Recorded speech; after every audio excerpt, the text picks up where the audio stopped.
No, he did. Okay. You did set up? Do you want me to keep him on or? No, they can be off until. Okay.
Call, roll call. Eldon Larson, Dayton Flake, Here. Andrew Bushman, Karsten Flake, I'm here. Kat Hansen. Here. Move to the Pledge of Allegiance. We have a volunteer to lead us. I'll do this. I Pledge allegiance to the flag of the United States of America and to the republic for which it stands, one nation, under God, indivisible, with liberty and justice for all. Somebody to, thank you, Kat. Thank you. Our dear kind Heavenly Father, we thank you for this opportunity we have to meet together in Jcusd School District to discuss the issues before us today.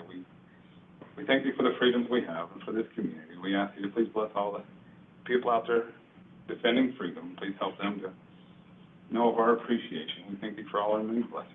Say these things in Jesus Christ. Amen.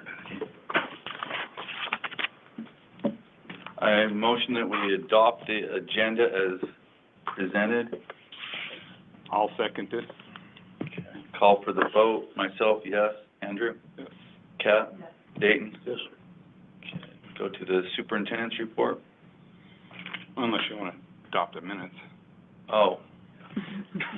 Unless we, Dayton didn't jump in fast enough. It's his fault. Dayton's fault. He's trying to keep up with you, you know. I'll make a motion that we approve the minutes for the May 14th school board meeting. I'll second. Go ahead. Andrew seconded. I'll second. Call for the vote. Dayton? Yes. Myself, yes. Andrew? Yes. Kat? Now we'll go to the superintendent's report. Sure, thank you. You should have a written report in your packet that completed for this meeting. And we have several things we're working on. I don't go into much detail on any one item, but I can go into more detail if you would like. Our state results just came in a few days ago, maybe last week sometime. And the principals do have a short summary to me, but I want to put some things together. And the initial once over looks pretty good. We do have, once again, a couple of areas that we really need to improve on, specifically math in the junior high and general 6th and 7th. 8th grade did pretty good, but we're going to be sending those results home, like I mentioned in my report. The repairs to the actual wind damage that happened on the elementary cafeteria, that work has been done. That was part of an insurance. However, the insurance was working with SFB, and looks like we might be able to put in a building renewal grant to get the entire roof done. A roof lasted a long time, but what the assessment came back and said was that it needs to be updated. Maybe it wasn't done to modern standards or something like that. Anyway, another project that the maintenance crew and staff has taken on is some carpet to the junior high science classroom. That's something we didn't get to last summer, but looks like they're going to get to that this summer. So that's they ran into some problems on it, but they're going to have it done this week, they think. Also, there's a grant that I mentioned here that we did get submitted, which is good if we get awarded. It's a highly competitive grant, so even though people were saying not to get our hopes up with it, I think our chances might be okay. If not, we'll find out what we can do to maybe get it the following time. But it's for the HVAC systems, which the entire campus at both places could be redone. They need to be redone, including pipes. I mean, it's not like we think the pipes or anything's going to burst right at the moment, but they're at end of life and things like that. And some of them have been updated, but depending on what they're replaced with, individual units or electric dry heaters, it could be different parts. So an interesting project that I wanted to inform you guys about that our technology business office principals have been working on is keyless entry, like a key fob. I don't have mine on me, of course. It looks kind of like what you have here, I thought, Juliet. So, yeah, very, very interesting. We'll pass it down if you don't mind. And this, so the old key still works, but this would also work. You put it on there and it unlocks the door, and we also can control it from a central place, or a teacher could control it from a central place. For example, so the first experiment we did was with this door down here and the racquetball door. And so if somebody's there and Julie sees them, she can actually unlock it for them. She can talk to On them. my desk. Yeah. And this program was relatively inexpensive compared to a lot that we've seen. So that was good, but it would be compatible if we expand it. And we are actually looking to expand it for some specific areas, some exterior doors here, but also at the voc-ed and the auditorium, these places that we have a hard time managing when the bell rings and then we get tardies. It really interrupts the class if some teacher has to run back and forth. And we think this, yeah, and that's a safety issue. So this is a solution to that. And so this summer, I think we're going to get most of those addressed, those places like the voc-ed, auditorium, a couple exterior doors here. So I thought that was interesting, and I thought you might have some questions about that, or maybe want to look at it after this. Is there I'm guessing there's a way, if we get a call from the sheriff's department or whatever else, that we could just lock all exterior doors or something with one whatever? Yeah. There will be, yeah, when it's completed, yep. What, so just, and so you know, all the doors are kept, Yes. are supposed to be kept locked at all times, except for the one entry at each campus. And that's the one that they can, well, at the elementary, they don't even have one open. Now they have, It's locked the high inside. school has one open.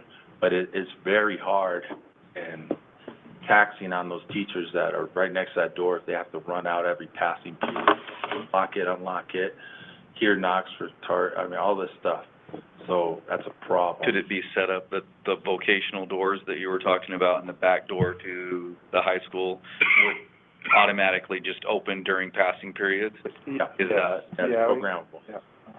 So good question. And it Probably an app, they could probably do it from their phone if they had to And let it could be somebody in. changed You on, can do it with your phone, you can do it on an app, you can do it with a keypad. Joe City's the only place that doesn't do that, by the way. Everywhere else, even in the church and stuff like that, Snowflake and a lot of them, you can call them, say, I'm here, and they'll let you in. Wow, Do maintenance and stuff, like, as simple as that. cool. We're the only ones that, anyways. Yeah. Our I've street- seen what it costs some schools, and it blew me back. Like, this would be a bond project. We're doing the installation ourselves. Jason figured out how to modify the doors to do that, and then we have, well, right now we have Tyson Smith doing, as a summer seasonal worker, that's working on that for us. We have continued work on the override election, and some ballot language is in your packet, so we're trying to make all those deadlines. We had to have it converted to Spanish, but our county no longer requires Spanish on the actual ballot, so a little bit of cost savings there because the printing costs, but, Don't have to do Navajo, but Spanish. and, Navajo County, Spanish, so- please. that's what we've been working on with that. It was asked last month about the 2 buses that we are gonna trade in or sell, dispose of for electric buses when and if they arrive. And I've listed them here in my report. I think I included them in an email too that I sent out. There was an E-rate increase. E-rate is a federal grant for basically technology for schools, and we apply for it each year, and we get it, and this was increased. The increase was due to numbers that they allow us to count free and reduced lunch students within a certain period. They let us pick that period because the business office, people were on top of that. It looks like we're going to get about maybe on average about $10,000 more for E-rate each year, which goes computers and whatnot. Is that because more people are filling it out, or because more people qualify for it? Or do we know? There's no way to really tell. If there was easy way, they would use it, but the government, for whatever reason, thinks the easiest way is to have forms, and it's hard for us to get. Mhm. I'm gonna write a little letter out, just something to encourage people that think they might qualify to please apply and see if that helps this year. But we're right on the border. Yeah, we didn't, it wasn't because we had more qualify, it was Right. because they automatically pull, they have a date, they automatically pull those numbers. And at that point, we were just under the 50%, or the percentage required. And we made some inquiry and did some study and Okay. talked to people and found out that we can request to pick a different date if we want to, which we did, and we went back to the beginning of the school year, which we usually have a higher at that point, and we picked a date that was literally 1 percentage point above what we needed to qualify. So, Good for whoever did it, to take the time to do it. Several other minor things I mentioned on here, I can go into more depth on, but, including the plaque at the auditorium, working on that little project. And, another thing that just happened last night was a break-in at the elementary. A couple of young men who are not students broke in, and little damage, but it's still a trespassing charge that are ticketed, whatever that is, and damages will be paid for or charged to their family. We got them on camera, right, Mr. Mosier? And that went through Navajo County Sheriff's Department? So, just, I want to make sure you guys know about that as I became aware. So How much that's good. damage? Do you have an estimate? I don't think so. It was a screen off a window. Is how they got in? Yes. So we have someone check all the doors every day here, that we have people in, but not the windows. Evidently a teacher or someone left the window open, maybe for cooling, but that's counterproductive to cooling, as most of us are aware. It can suck all the cold air out. But other than that, I'll take any questions you guys have.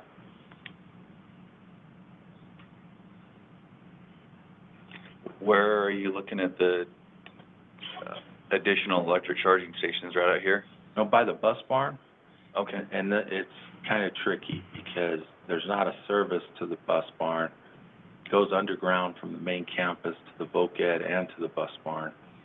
So there's some electrical engineering and work that needs to be done. I wanted to look at standalone solar charging for that, so it would save us on the lines, but there are some issues with that, like you have to have battery, has to charge a battery so you could charge the bus.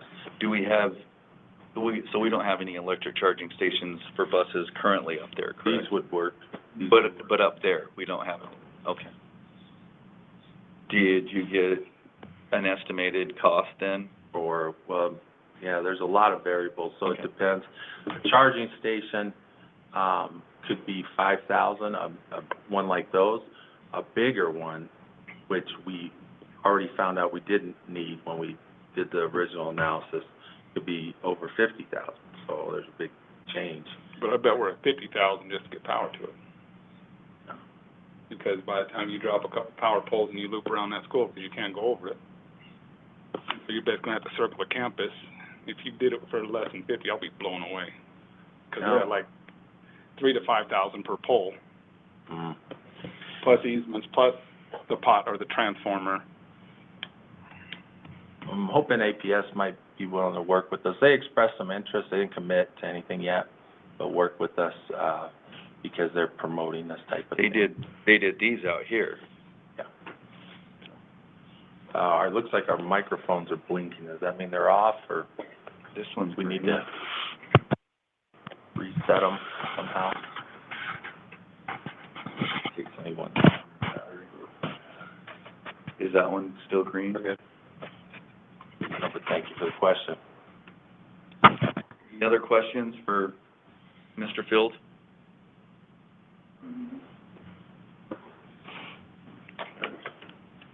Is there any call to the public? No. A motion that we approve the consent agenda items, 3A through 3...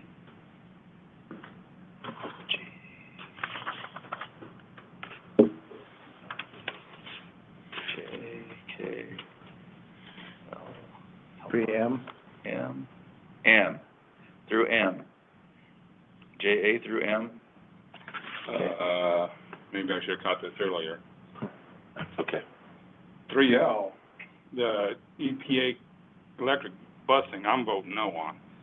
So if you want to pull that out for the vote, or I'll just vote no on everything. We have a motion, so either, We can modify the motion. yeah, or continue on with it. So I motion that we do the consent agenda items, eliminating 3L. I'll second that. Okay? Pulling it off. 3L is off of this one, and we'll Vote on make it its own. separately. Okay. Did you get all that written down? Julie, do you have that? Okay. And Andrew seconded it? Okay. Call for the vote. Myself, yes. Yes. Kat? Yes. Dayton? Okay. I motion that we go to 3L, accept the U.S. Environmental Protection Agency bus grant and approve purchase of school bus utilizing grant funds. If we get a second, I can, I'll second. Okay. Go ahead. you guys, you want me to, summarize it, or you want to comment or question? I'll go ahead and do yours. So I was just gonna say, originally, we had one bus coming, another district, declined their bus, and we were offered it through this grant. And, so the information about the amounts and stuff are on here. It's a bigger bus. It's called a Green Beast, is that it, Steve? Green Power Green- is the company, and they call it their Mega Beast. And the Nano Beast is a smaller one, but anyway, the plan was to, replace our local route buses with these. So originally, I thought that we would just voted on the approval of one small bus, and now somehow it's morphed into 3 large buses, if what I'm understanding is correct. I think it's 2 on here. Is that how we read it? No, this is the one that the Okay. district ordered a bunch of buses. They decided didn't need that many, and we got one more. So there is one, like you said, this would be an additional one, so this just makes 2. However, in the future, we did apply for a grant for, 2 more. 2 more. It was gonna be a total of 3, it would be a total of 4 if everything happened like it could in the next year. So how many buses do we have in our fleet? 10, about 10. How many are used on a daily basis? We run 4 routes, and And at any given time, how many are broken down? 1 or sometimes 2. So Are these 2, I'm guessing the ones that are broke down the most often? So here's my, Yeah, they're the oldest. The ones we're getting rid of, yeah, those are the oldest ones. And we have to get rid of one to get one. It's always 1 for 1. And if we did get the next 2, it would be the same. 2 more buses, yeah. We have to have an idea of what buses we're gonna turn in. There was an older one, I think, unless I'm mistaken, but we moved it off the list because of the transportation supervisor said it was actually in better shape. It was, bus number 4. I think it's a little older than the 2 that we're looking at here. They use it more for activity runs, I think, and so he wanted to keep it and focus on the, which I agree with. here's my biggest problem with going with that many buses. If we have a couple trips and this and that, and electric bus or something, we have they're not a backup, number 1. Number 2, these buses are only good for routes on a great day. I mean, you take the bus, during sports season, don't we take one bus 3 times to Winslow? sports season 3 times, like, day Once you have a sports, practice, a yeah. sports, Yeah. so one of these buses could not do all 3 trips. Well, you'd have to plug it in during the. It could. Without being charged. It could, so how many miles is it to Holbrook, or to Winslow? About 17, 20, so you do it 3 times, you know, so we're right at the 3 times 20, we're 60, that says 90 miles if you're using a heater and a cooler, and we know 90% of the time we're using one or the other, so we're at 90 miles, and then it says it takes approximately 8 to 10 hours to charge. You wouldn't have to do a full charge to do one run. It takes 8 to 10 hours to charge. No, So if we say we take 3 hours, you can do 90 miles in an hour and a half. We'll just take it easy on the bus, right? I can do 90 miles, a lot less than that. You don't have enough time to put that back in a sufficient way to do all those trips in one bus. So we don't have to have 2 buses to do what one bus does right now. Well, that's not how it works. You would have to charge it for 4 hours, so you'd get basically another 50, 60, 70 miles off of it by charging it in the afternoon. You do your afternoon run, you do your, I mean, it could be done. It's more, you have to charge it midday and night. Yes, It could be done. in ideal situations. Well, in ideal situations. Well, it's tied to the grid, so it gets charged even like So, on a cloudy day. In ideal situations, you get 130 miles. My bottom line to this is, I do not feel comfortable putting kids to run that many times back and forth in the bus at 90. That is about as crazy as me getting in my truck and driving to Flagstaff on an eighth of a tank of fuel, expecting everything to be fine and every gas station to be ready for me. I mean, you can't send them to Flagstaff because it says 90 miles. For this big one, yeah. And so you can't send it to Flagstaff. You can't send it to Snowflake hardly. 90 miles is if you're running the heat and if you're running the air or the air. How often do we run heat and air conditioning, one or the other, Nick? No, I'm saying that it's normally 135 miles, but if you're running heat and air conditioning, they crank that back to 90 miles. So that 90 miles, when you say harsh conditions, that's harsh conditions. Okay, did they calculate going uphill or flat? Well, We'll have more of a charge going against the wind. I'm voting no. When we go to Winslow. But what I'm saying is, I am not comfortable putting any student in this district in a bus to go that distance, no way, no how.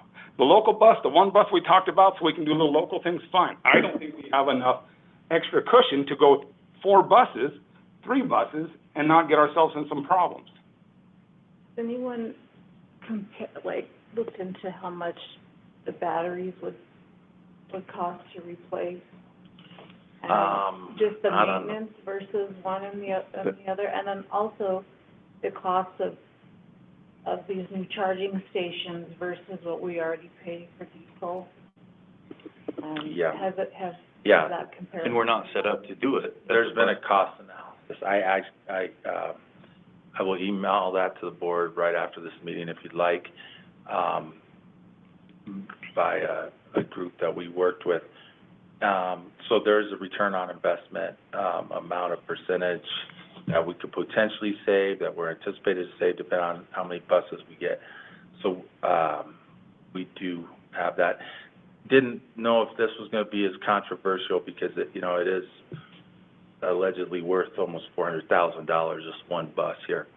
And, it would qualify for a tax credit for the school too, so a little bit of cash back on that. They said like 30 or 40% on but so it was a financial decision, first and foremost, but I hear your concerns. I'm not saying they're unfounded. We don't know a lot yet because we haven't tried one. What happens if this is voted on as far as no tonight? What does it put us in a pickle? What does it do? Do we have some time to do some more looking, to get some more answers and pick this up next month, or? No, they'll probably move the bus to somewhere else, if that were the case, which is what it is, but, So what's the status on the grant you were going for the other bus? I think they're supposed to notify us soon. They call it round 2. But, I think we can decline those even if we're awarded, just like this district that gave us this one. So those two, we don't have to accept. Would be nice to have that option before we, say no, but. So let me make sure I understand what's happened, because the school board approved however many months back to get a small bus, and then it was, even though the school board said small, somehow it increased. No, that bus is still there. And so that small school bus is still ordered Yeah, and on the way. yes, And that's the only one that the school board has approved? yes, correct. That's my understanding, yes. And we're selling the bus, To get, the older bus, well, yeah, it's a bus 7, it's the one in the, and we That have to sell it in order to get that. yeah, or dispose of it, yeah. And we're looking at spending an extra, like I said, on the south side, $50,000 just to be able to charge the bus. Up there. Not, depends on what kind of charger we The have. small one, I'm talking the whole infrastructure, not just the thing you plug into the wall. I'm talking running power to it. I don't, I understand. just the outlet doesn't count. We gotta have the juice to the outlet. yeah. And that's tricky, so we don't have a good estimate yet. We've asked, they need more information. They want to look at some electric bills. We got to look at the capacity of the transformer and where they drop into the school. It looks like the closest place would be way over by the main building, which would be some trenching, some problems there. Sometimes, I think APS will drop a pole in for folks, was what I remember. Sometimes there's all sorts of things in there, but usually it's not Lupa School. So, In the original assessment that I keep referring to, that I'll email you guys after this meeting, APS gave us a letter to apply for the grant saying that we have the capacity, but of course, no We have the amount. capacity. Yeah, no amount. so do we currently have a place to charge the big bus, even down here? It would charge here. But we don't have a place by the bus barn. No, that's what we're working on. It's probably not a good idea to park it down here, outside of the gates. So basically, to use it correctly, we'd have to have a charging station up there. Otherwise, it's staying out in an unfenced, unprotected area. Is that correct? It's not very protected up there either, to be honest. There's probably more cameras on it here than down there, but I see what you're saying. It couldn't be, I guess you don't put the buses inside the fence there, do you? They're The high school. they are They're behind in a a fence fence. that goes down third, The fence is or open. fourth, third. Different areas. It's not like the fence is left unopened. So, the new we'd like to try and put a charger inside the bus barn for a smaller bus to charge indoor. So So we're working on that. what's the draw, like if you had buses plugged in time in the day during school? They have a thing called a smart charger, so after one gets charged, it could charge the other one. You could set it like that, because we don't want it to, do the peak demand, like increase our peak demand, because the bill would tend, that's what this analysis refers to. And so then if we're not using peak demand, that means during normal business hours of, usually it's about 9 to 6, we are derating the rate of charge on that bus, so then that 8 to 10 hour window just got thrown out. And you can't charge 2 electric buses overnight, stagger them, because there's not 16 hours overnight to do it. If you get the more expensive charger, you can do that. It's probably, it's probably more, well, not probably, it is more cost effective by far to get 2 of the, is it 97 kW charge? 19 points. So 19, yeah, chargers, and then you can do them both simultaneously. And, so that would be the cheapest way, and it would be less than, the 50,000 plus.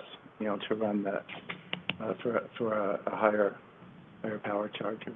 I got one more halfway easy question. What does a regular 90-passenger bus cost? About, 300,000 plus, depending on how you get it equipped. Could be up to 400,000. I think our last one was close to that with the AC. It was wasn't it a travel bus? Yeah. But these aren't travel buses. No, travel would be more on, closer to 400,000. A regular school bus would be between 300 and 350, something. I mean, I tried to look online, I could never get a decent, so we're talking 350? Yeah. So a regular electric school bus is double? Oh, yeah, but we're not paying that. Close to double. Well, without the, Right. Right. but I'm just saying, I'm trying to get everything straight in my head, because you sit there and say, okay, this is an electric school bus, but now we have to add X, Y, Z, and all this stuff to it.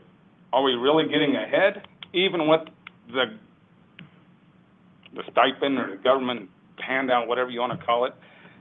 And then you throw on my caution of how well can you even use it, and then you get into a whole bunch of other things. I'm just not comfortable voting yes on it. But that's... We did talk quite a bit about it at the last board meeting, some concerns and I mean, that's why Yeah. we're talking about it so much in depth, and you brought some numbers and a bunch of other stuff, because that was part of the last board meeting of getting ready for this board meeting. I understand those concerns. I share some of them. However, I think we could probably fit 3 in without too much risk. 4 wasn't the plan, 3 was the plan, but the opportunity presented itself for $400,000, so. So if we vote no on this one, and we do figure out we figure out that we can make a charging station up there for a decent amount of money, then we can revisit this when the 2 present themselves later, correct? I mean, we're still have the capacity to get the 3 that we were originally looking at, even if we don't get this one. But by the time we're ready for the next one, we have some more definite what it's going to cost to do some things. There's another part I should bring out. That the first round, so this is first round buses we're talking about. The award is more. It's a percentage the next round, right? Right, it's less, which is why we Like 80. jumped on that, because it would make more, if we intend to get another bus, it would make more sense to get this one from round 1, because there's more funding with it than there will be in the next round, and then turn down a later bus if we decide we don't want it. Because there's more funding for this one than there would be the next round. That's true. That's why we were going for it.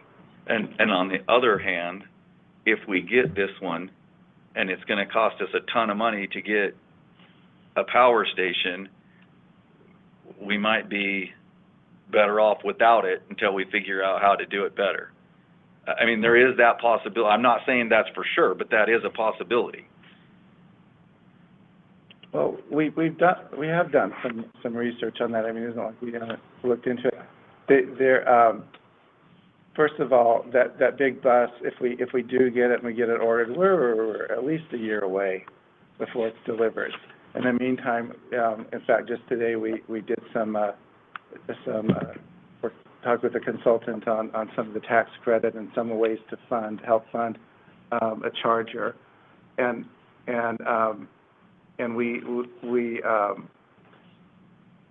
what we're told by the people that helped us put together this grant is we don't need the big, expensive level 3 charger for these buses. It'll work with the smaller chargers, and it's a fraction of the cost of the big one. But the biggest expense is I would think, getting power to where we need it it, not depends, the station itself. because you can do these other ones, the 220, 240 volt service. You don't have to have the 440 volt service. That's where it gets really expensive. But you still got to have a lot of voltage available, which means big wire, and if That's it's the not part. wire already out there, then Well, you got to get big wire out there. depends. I mean, that's the part that we're working on getting done as an electrician, to go and evaluate that and say, oh, yeah, at the bus barn, there is enough, power there to do 2 charges. We just mount them on the wall, and very, relatively simple. If not, if we have to run 220 power from somewhere else, then yeah, it's that cost. I would like to have those numbers before we get a bus. I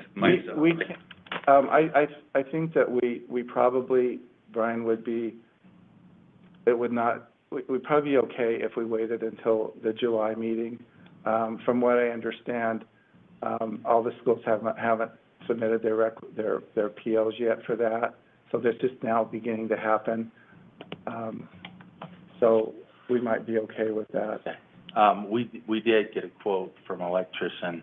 However, I didn't talk about that because I'm not sure that's going to be the final job that we need done.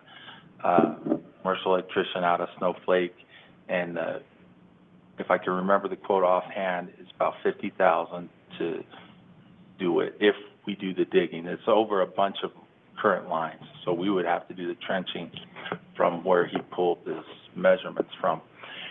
But see, I think we need to maybe look at dropping another meter or the bus barn instead of where he pulled it from. So I really didn't tell you guys about that, but we did get a quote from a contractor to pull back from the the main campus by the racquetball courts.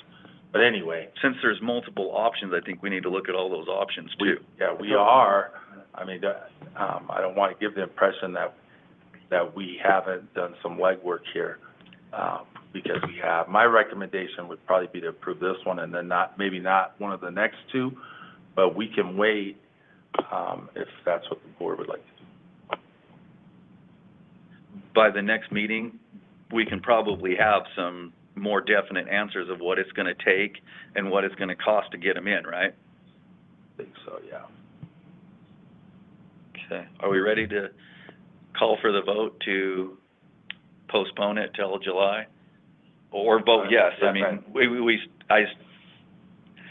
Maybe amend your motion or something like that. Or you could. Or table it. Yeah. Make a motion to table it, maybe. Okay.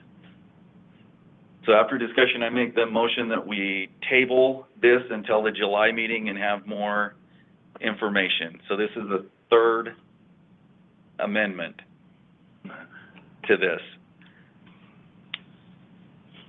So, okay. Myself, yes. Andrew? Yes. Yes. Okay. Dave? Okay. I motion that we approve the action items of 5A, some appointments, resignations, and ratifications. It's quite a list, so. Yeah, take your time to go through them if you haven't yet.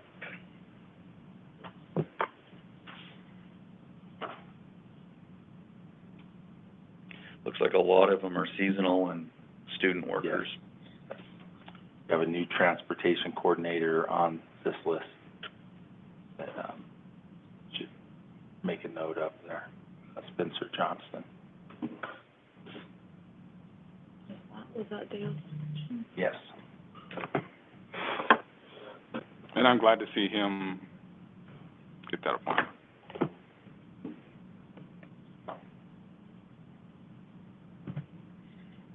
Is there any other discussion? Okay, call for the vote. Cap? Yes. Dayton? Yes. Myself, yes. Andrew? Yes. Okay. Do we have enough seasonal workers and all of those things? Is the pool staffed like it needs to be? Pretty sure, yeah. Summer's almost half open, dude, or half done already. Okay. I make a motion that we approve the possible approval of increase in the beginning base pay of the transportation coordinator position. I'll second that. Oh, if there's any discussion or you want a summary of the rationale.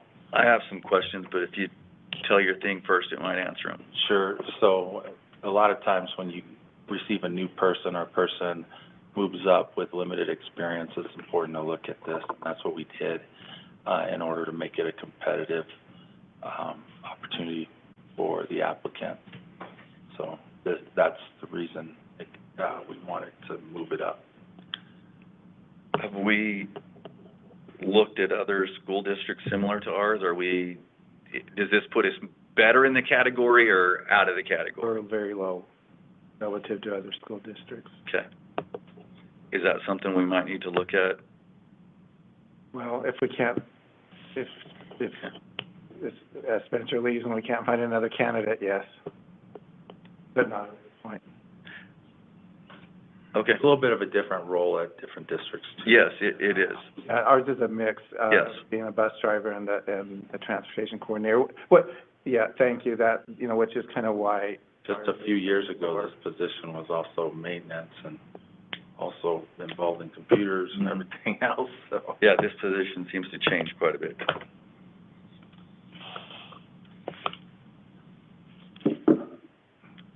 Call for the vote. Andrew? Kat?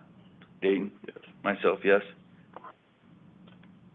Motion that we approve the proposed fiscal year 2024-2025 budget. Okay. Okay. Who was the, okay. Would you like just a brief rationale on this one as well? So this is to get us started for the year. It will, of course, be amended once enrollment gets finalized, but basically similar to last year's at this point. So it gets amended a couple times throughout the year. So. And if I might add, what we're doing is proposing the budget, and it would not be approved until the July board. Oh, that's right. But you do have to. This is like a first reading and a second reading? Yeah, but you do have to take action to propose the budget. Okay. So, call for the vote. Dayton? Yes. Myself, yes. Yes. I motion that we approve the cell phone use stipend for supervisory staff, as in 5D. There's a list of who gets it and an amount per year. For a second. Okay, Kat, second. So originally when this was put in, early 2000s, cell phones weren't all that common. They're much more common now. This stipend more reflects our request of certain personnel to have a phone on them for their urgent situation. So instead of making it a monthly stipend, I'm recommending to the board that we put it into the salary base and then be done with it. So if a new person's hired and they ask about it, we say, well, it's built into your salary. There's no more phone stipend. For those positions? For anybody, yeah. And is this the same amount that it was per month? Yeah. Exact same amount.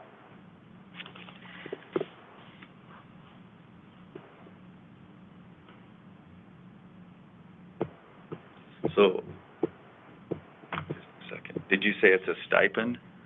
Currently, Or it's part of their, yeah. it's just gonna be part of their contract? Base. Okay. So the base of whoever's on this list will go up $600 if you approve this, but no, the stipend would go away.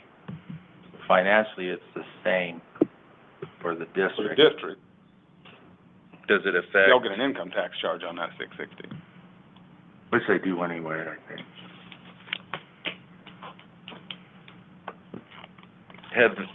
I would assume that they're all okay with that. Yeah. Doesn't make any difference? I'm okay with that. Process. Make life easier for everybody, for sure. Yeah. At one time, I questioned this and wanted to know what other schools were doing, and if I remember correctly, basically all schools still have something similar to this.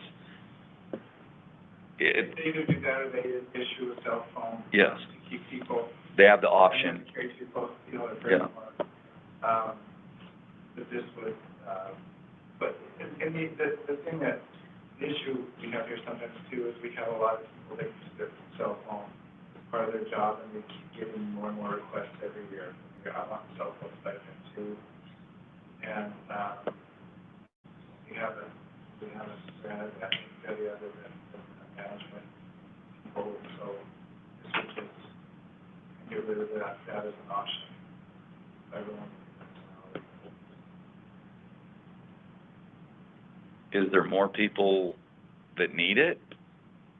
I don't think so. You know, we've looked at this closely. They want it, they don't. Yeah, I mean, there's people that pass out their cell phones like it's candy, their cell phone numbers, and then maybe complain when, they get calls from somebody that might not be happy about something. I don't think we should personally, pass out or be so open with that, with the way things are headed. But for these folks, it's just a matter of, I want them to take a call if it's an urgent situation. But, a lot of the other positions I don't think are urgent. It's like, one of these folks are usually at every event or every place at the school. I guess this is the right time to ask it. Do we have any of these lists that sometimes we can't get a hold of when we need to and they should be? Because, I mean, if we're paying for their phone and they're not doing what they should with it, then... Been the other way. We've learned as we've gone. So, like, there's been some just learning, some courtesy and some some social things. Don't call about something that's not urgent. Like we've had some employees maybe that be like, oh, I forgot my password. Let me call Jason, and that can create some issues, as you can imagine, right? We don't want that. We want it. We don't want to interrupt home time or middle of the night unless it's something that's urgent. But we've addressed those, so it's not really an issue now. But that has happened here. Because, I mean, you add all of that up, it's a pretty good chunk of money. We're on a slippery slope. Mm-hmm. And I would, if they're willing to accept it right now, I think we should let them accept it, because if anybody digs a little harder, we may find out the district could be in some issues, especially over Biden's one of his signatures he threw down on salaries. That we're gonna need to double check on. Do we have any other questions? I think it's cheaper than if you had to buy a cell phone, probably cheaper and pay the service. Kat? Yes. Dayton? Yes. Andrew? Yes. Motion that we discuss and possibly approve the award of the food service management contract. Second. Okay. All right. So this was the year we had to go out to bid for this. There's a copy of the proposal from the one company that did submit one, and it's here, and our recommendation is to go with them. They've been evaluated using the state criteria. We had a team evaluate this, and it's a 5-year contract with every year we have an option to non-renew, basically, see how it's worded. So,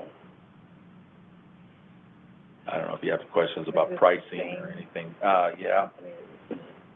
There's a base rate they charge us for administrative or management, and then they try and sell as many meals as they can throughout the year to reduce or mitigate our expense at the cafeteria. Are there any changes in this contract? Not much. So the amount from this year, or last year to this year, if we approve them, according to what I remember, was the same. But there's a steady increase for the next 5 years, just to cover inflation and food costs and things. We can review that if you like. But other than that, they have some plans on making improvements with different technology and a flavor fest and some things that they want to be at our open houses, We things will like have that. an on-site, manager. Yeah, oh, yeah, that's a big change.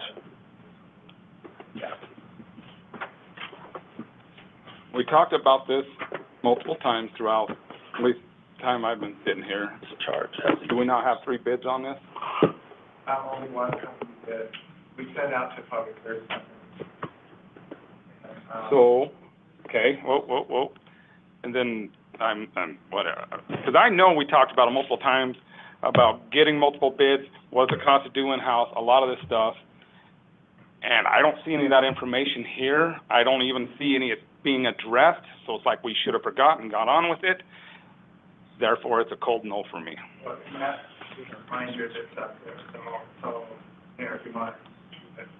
And, It's kind of hard to review it in time for a board meeting when we don't have it, except for at the board Do meeting. they have, does this have to be approved this month, Steve? He's worked more on this. yeah. Like I said, I know we talked about doing it in-house, a bunch of other things. Yeah. They're not shown on here as a sole source provider, which we approved earlier, which I understand that may be the loophole of, because we, You can't force people to bid on the projects, and if they, so usually, it's fine. in the bids I've been in, when you are the only one there, you actually also present to the board who is doing it, the 3 or 4 other people who neglected or refused to bid. I can give you the list, and there's about 15. So that should have been part of our package to review, so we could sit there and say, we approved earlier our sole source providers, then we get an option of only one, which is kind of counterproductive. Even though there's other ones out there, but we didn't have the information in front of us, so how do we know unless I argue? You click on the pricing guarantee, that's an important document that we can get in the board packet,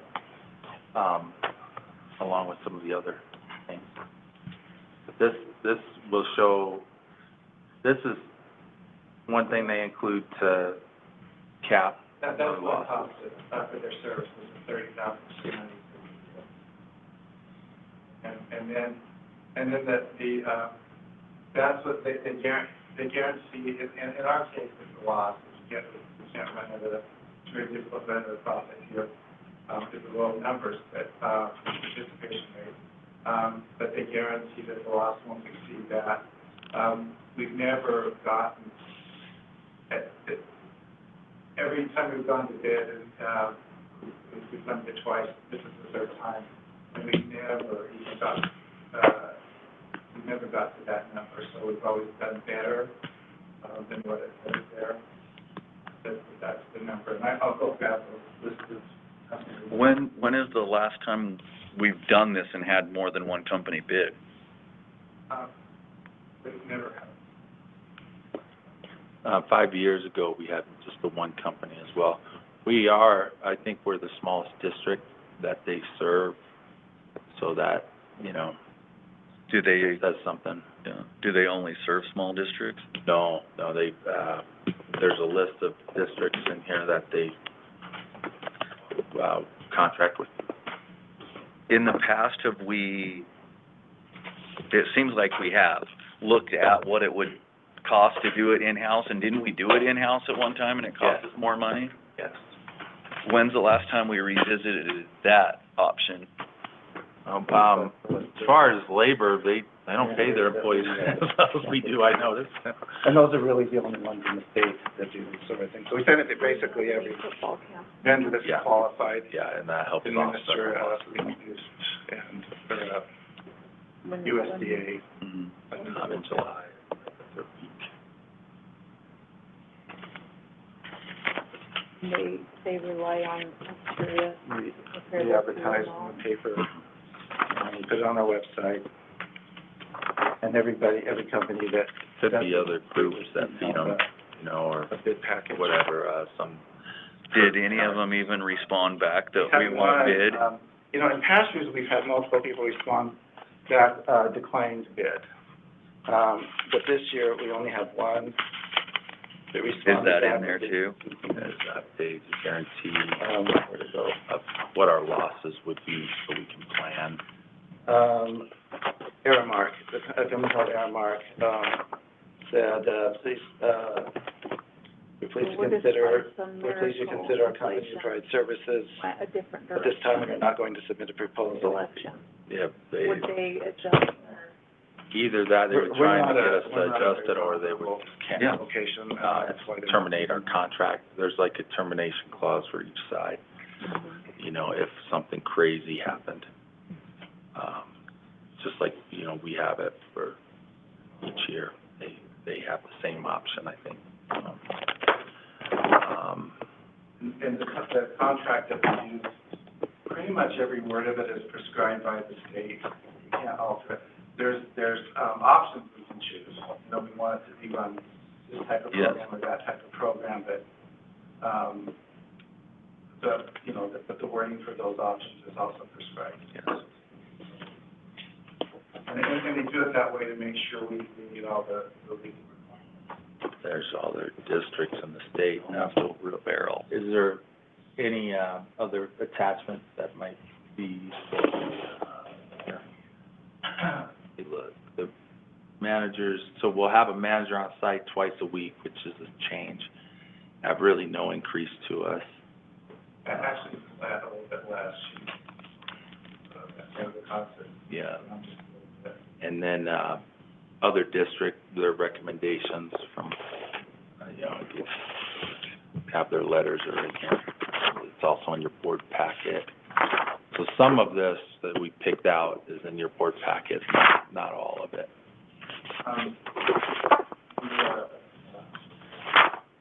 So there's, and then there's job description. So that's in there. And then there are also, we have some recommendations from other districts. From other districts in regards to this company? Yeah, okay. On the board packet. Isn't this the same company we've been? Yeah. They're throughout the state. They, I believe they want to share our manager like 2 days a week here and then 2 days a week at a, like, Heber. Are we ready to vote? I don't know. Yep. If you have any questions, I don't know if we answered Andrew's questions, I'm trying to, but, Does it matter? probably not. I'm just gonna vote no.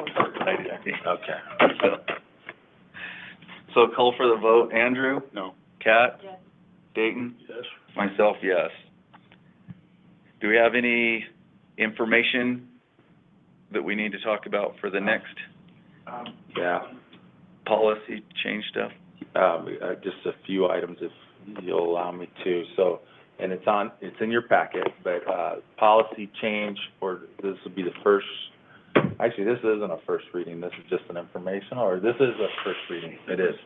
Okay, there are AI policies, about AI and ethics in schools. So, they're adding AI that would be monitored, so it's not used inappropriately, things like that. It'll be on next month's agenda. The school audit is part of your, informational item. We'll bring it back for approval. You'll have one whole month to look that over. It'll be on the agenda for next month. If I could just, actually, that's what all this stuff is. Well, there's a copy of the budget, but there's, Those are the audits. yeah, there's 4 documents here that as part of the audit report. One is a letter to the board, one is the annual financial report. Another one is called the single audit report, and that's required for the federal money that we receive, and so it's more focused on the grants, the federal money, and making sure we meet those requirements. And then the records compliance questionnaire that we're required to do. So you're welcome to take that or leave it. This is all review for this item of at the next board. Yeah, we wanted to give it to you a month in Yes. advance, so we're not throwing it at you at the last minute. And, And is this on the school website for other people to look at too? it will be. Or is this once you- public Once you information? accept, it will be Okay. once you accept it.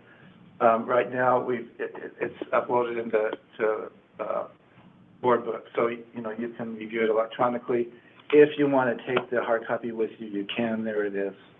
So, But there is access, after we approve this, there's access for other people to access it, so they, yeah. they can see it as well if they have.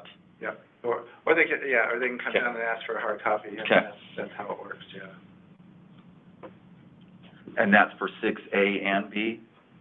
Not this pile, but 6B they could also do as well, the fiscal year? Yeah, the audit, yeah, Okay. 6B, 6A, right, the policy changes, yeah, absolutely. Those are available for public review right now. So just so you know, because you may not have, pay close attention to that, which is, Okay. all this stuff, but 6A, whenever we do policy first readings, and it gets posted online, the public can view those from day one. With the audit report, only the board and employees, the administrative employees have access to that until you voted to accept it, which would be at next month's meeting, hopefully. And then at that point, then we, if the public came in right now and asked for it, we'd certainly provide it to them. But we don't put it online until we get to them. So that takes, Right now, yeah, that access is restricted to you all. that takes care of 6A and B, correct? Yes, So now we're on 6C, correct. and one of those is the request for future business, or future agenda items, I want to make that public, is the bus and the information regarding a charger and stuff like that, correct? Mhm. Could we get that information as soon as you get it, Brian, as far as APS and a station and all of that, Yeah, instead of right before? sure, sure. I'll make a note. Anybody else have any other things we need to talk about at the next board meeting? Okay, the next, board meeting will be July 9th at 6 p.m. And I motion that we adjourn the meeting, the time being 7:02. Thank you. Second. Okay, call for the vote. Andrew? Yeah. Kat? Dayton? Myself, yes. I think there's a pile. This one's been blinking for a while.